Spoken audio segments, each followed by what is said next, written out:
The doctor hadn't even finished saying the word infertile before Arlo reached into his leather briefcase. We were still in the clinic's parking lot. He didn't pull out a tissue or a hand to hold. He pulled out a manila envelope. Inside were divorce papers, already tabbed and highlighted where I needed to sign.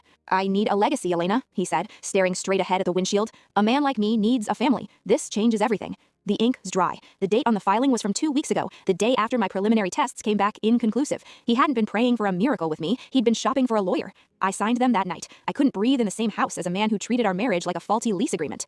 My younger sister, Maya, was the first person at my door. She stayed in my guest room, cooked for me, and let me sob into her shoulder for weeks. She called Arlo every name in the book. She was my rock, until 2 months later when she sat me down with a shaking hand and a positive pregnancy test. "It was one night, Aleva," she sobbed. "He came over to get his remaining boxes. We were both hurting, and it just happened. I'm so sorry." I didn't scream. I just felt cold. My husband left me because I couldn't give him a child, and within weeks he'd started a family with my own sister in the very bed she'd been comforting me in. I kicked her out and blocked them both. My parents tried to defend her, saying family sticks together, but as far as I was concerned, I didn't have a family anymore. 4 months passed. I was finally starting to feel like a person again when Arlo showed up at my new apartment. He looked pathetic, haggard, thin, and desperate. "The baby isn't mine," he blurted out. I leaned against the doorframe, unimpressed. "Excuse me?"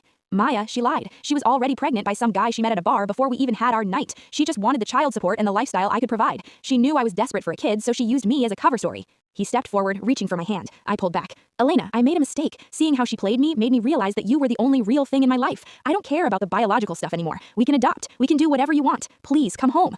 I looked at him, this man who kept divorce papers next to his laptop just in case I broke.